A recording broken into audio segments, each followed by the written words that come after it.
Kia ora, Kiwi Kaja here, and welcome to episode 56, titled Hongi's Rotorua Campaign, Part 1. We left episode 55 with the massacre of the Ngapuhi party led by Te Pae-o-te Rangi at the Tuhurangi stronghold of Motutawa Island in Lake Rotokākahi, the Green Lake. That was around October 1822. It's also said that two survivors on their journey home were killed in Ohinimutu by Ngāti Whakaui. I will be using the wild wind from the north to tell our story. It's the most comprehensive narrative of Hongi's campaign in the Rotorua area. It's by Don Stafford. So let's pay our respects to Don, who died in 2010. So here I am at Kauai Cemetery near Ngongataha in Rotorua. Don was probably the authority on Rotorua history, terribly admired by the Te Arawa. In fact, when Don died, his body lay in state at Tamata Kapua Whanganui at Ohinimutu, and his service was held at St Faith's at Ohinimutu. I'm going to leave a polished stone. I do that, that's my little calling card, and I'll just blue tack it to his headstone in honour of the work that he did for us. So we'll stick that down there. I tidied up his grave just a little bit, and that's it. Thank you, Don, for all your work in the history of New Zealand. Now, Don states that there were a number of Ngapuhi chiefs in Te Pae-o-te Rangi's party, so when word reaches the Bay of Islands, many want immediate revenge. Te Hauraki suggests that after the harvest would be a better time. It's agreed that the campaign will wait till early 1823.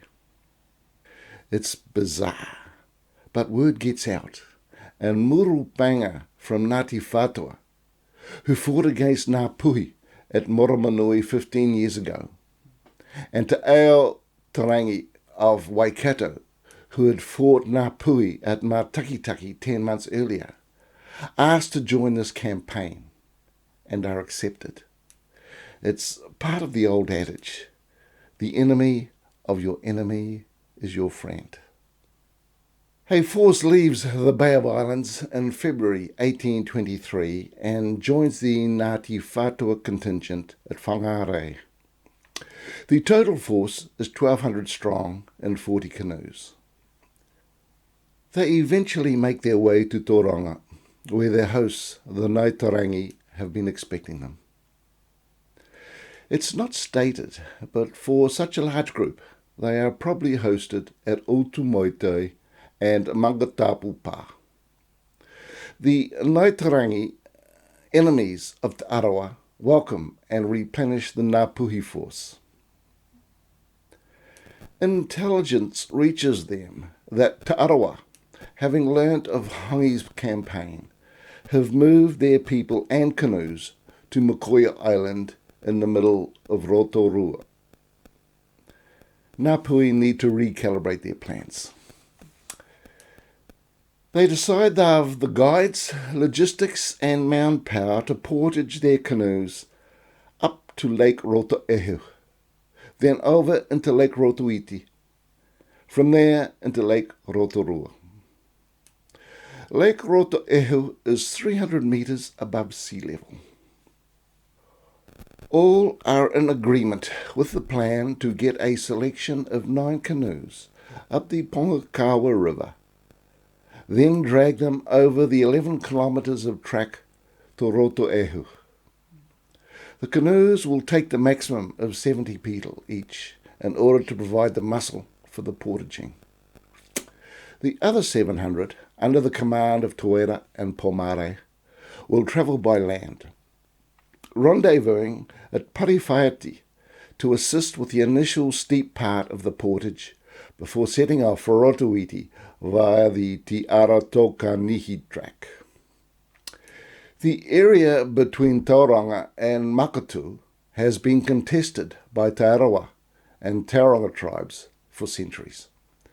In 1823, it's the Tauranga tribes that hold mana whenua over this area. In March 1823, the Ngapuhi take their leave of their hosts at Tauranga. The contingent of 9 canoes make their way down the coast to Makatu, then around the point and into the Waihi estuary. That first night they camp at Whaere. Te Wera's overland contingent takes the path around the Great Kaituna wetlands, heading for the rendezvous point at Pae-o-te. Now, many places mentioned by Don in his book have been lost to time, so there's a certain guessing as to where places and tracks are. I've done a best guess, but don't hold me to the accuracy of where I've placed them. The second day is spent getting the canoes up the Pongakawa River to Te Kari, where they overnight. The third day is far more difficult, as they pull their canoes up the Pongakawa as it begins to twist and turn. One of the larger canoes is damaged and has to be abandoned. By the end of the third day, they reach Pae-o-te, 70 metres above sea level. They find Te Wera's contingent waiting for them, having laid an enormous hangi. In the morning, they'll start their portage up the steep slope to the plateau area. Te Wera's men post guard for the night. On day 4, the portage of the 7 canoes to the plateau area is managed without drama. At this point, a small contingent of Te Wera's men under Kaikinikini go forward with the guide to clear and secure the route for the portage. The remainder of Te Wera and Pomare's party return to Pae-o-te, gather their gear and supplies and set off for the Te Rotokākahi track to Lake Rotoiti. By the end of day 4, the canoes are now 160 metres above sea level and 3 kilometres from Pae-o-te. Meanwhile, the force under Te Wera and Pomare have made their way to the junction of the Te Rotokākahi track and the Hika track, where they camp on the 4th night. On day 5, the crews under Hongi are having great fun and challenging each other. The quest to keep the canoe in front in sight becomes a great source of motivation and amusement. Whenever a leading canoe shakes off the trailing canoe, a great chance of success emanates until the trailing canoe comes back into sight. The chant now transfers to that crew. The hours and distance race by. Day 5 ends late with camp being set up 9 kilometres from Pae-o-te and 230 metres above sea level at a place called Motutawa. Meanwhile, on the morning of the 5th day, the forces of Pomare and Te Wera decamp. Pomare with 200 toa continues on the Rotokākahi track, heading to the western end of Rotoiti and then on to Rotorua. Te Wera leads the remainder, numbering about 450, up the Hika track to attack the Whangaipeke Pa, located midway along the north coast of Rotoiti. Excitement is high, as the first battle is now imminent.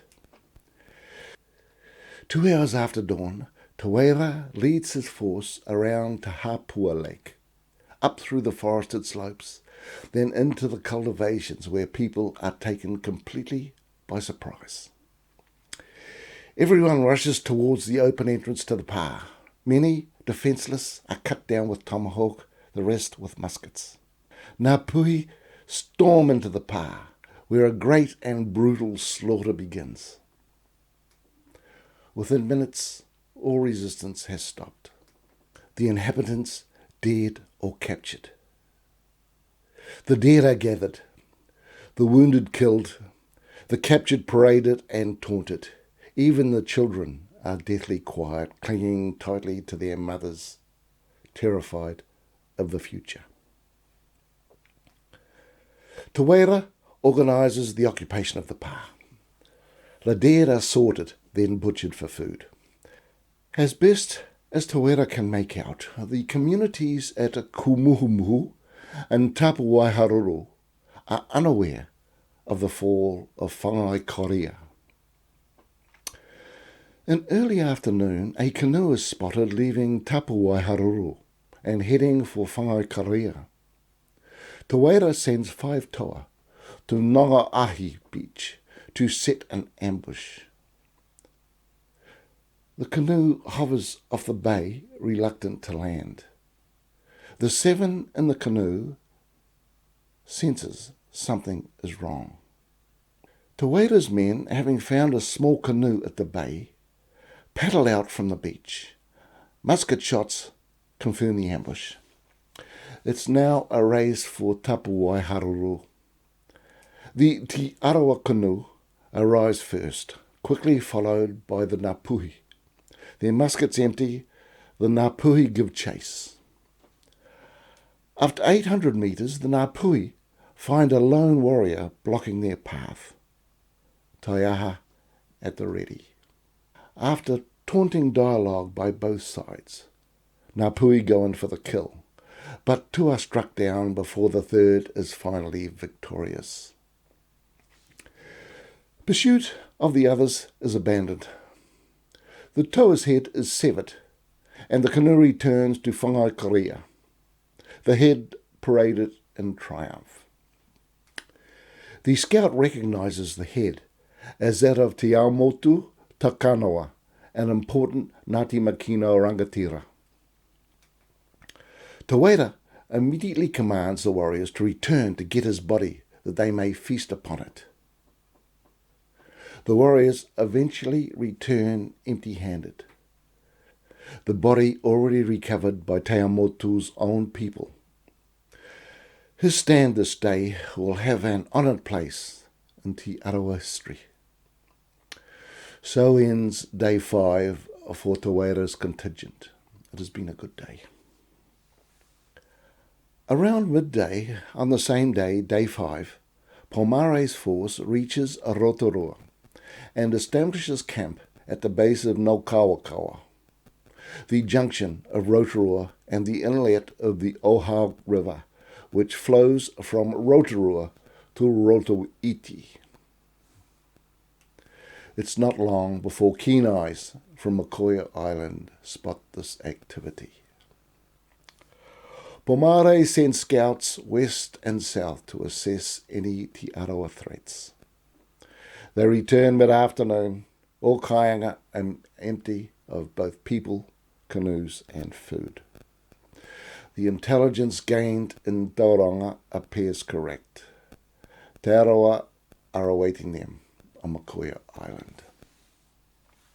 2 hours before dusk on that same day, the 5th day, the advanced portage clearing party under Kaikinikini reaches Rotoehu at Haupapa Inlet.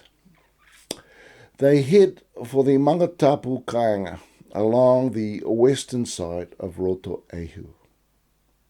Dark clouds are gathering as they reach Mangatapu at dusk.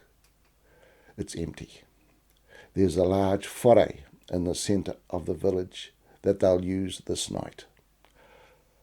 Fires are started and they settle into their evening routine as rain begins falling.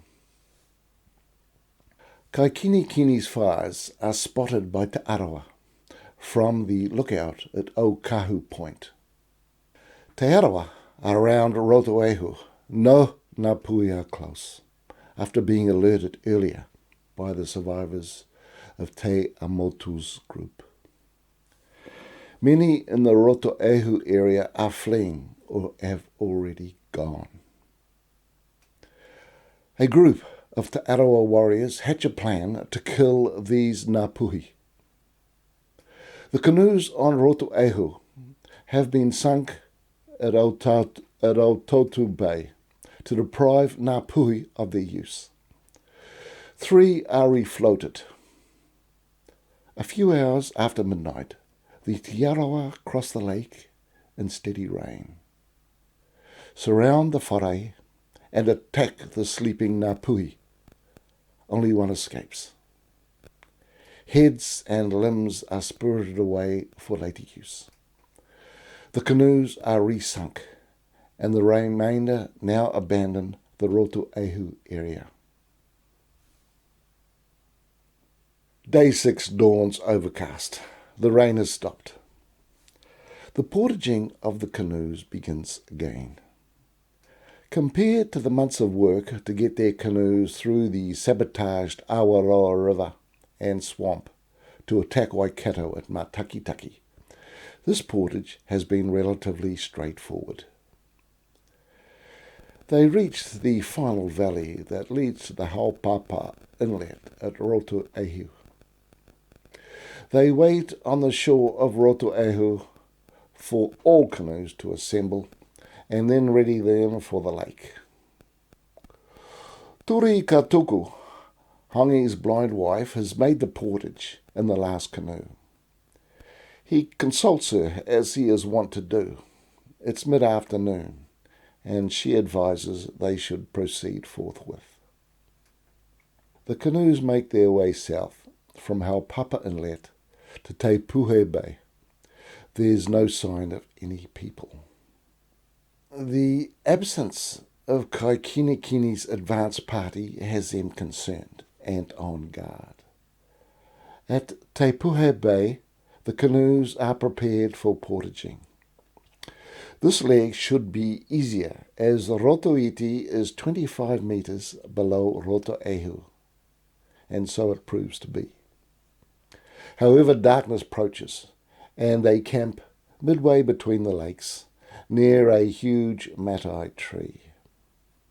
On day 7, they reach Rotoiti at the deserted kainga of Tapawai-Haruru mid-morning. As each canoe arrives at Rotoiti, it's floated and anchored. A canoe is seen approaching from the west. The crew fire a volley into the air. Hongi recognises Tawera, who soon beaches his canoe. Great excitement and rejoicing occurs. A meeting of rangatira is convened and addressed by Tawera. The progress of Pomare and the fall of Whangaipeke is related. The location of Te Arawa forces explained. Hongi learns of the powerful Te Arawa tohanga Tūmakoha being at Okataina, 12 kilometres to the south. Hongi organises an assault party. He wants Tūmakoha, but more importantly, he wants to eat his brains and acquire his mana. It's decided to camp at Tapawai-Haruru until tomorrow. There's much organising and repairs to be done. Also, they've earned a rest. Tawera takes one of the large canoes and fetched Arawa bodies from Whangaipeke for the portaging party. There'll be celebrations and feasting at Tapawai-Haruru this evening. Although unseen, they know they are being spied upon. A guard is set up as the camp sleeps. Day 8 is a beautiful day. The assault party heads off for Lake Okataina by foot.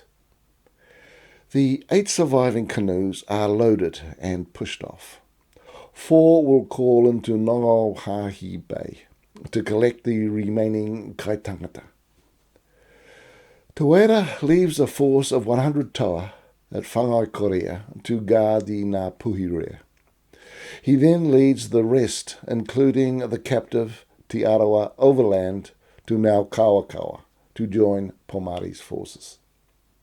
The 8 canoes rendezvous at the outlet of the Uhau Channel where it enters Rotoiti, Rotorua being 10 metres above Rotoiti.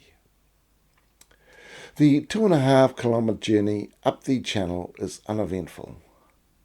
Muskets are fired into the air by Hongi.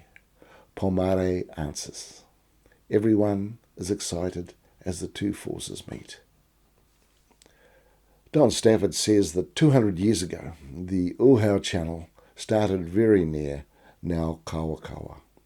So Ngapuhi camped pretty much where the Ramada Resort is today. By mid-afternoon on the 8th day, Te arrives with his force and captives.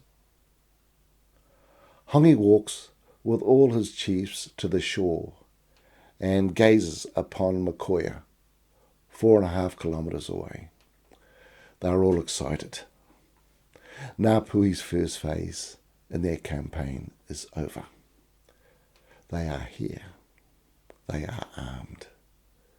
They are ready.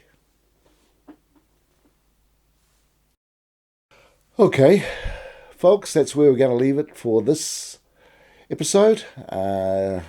Make sure you come back for part 2. And we'll leave it there. Hey kona, take it easy and stay safe out there.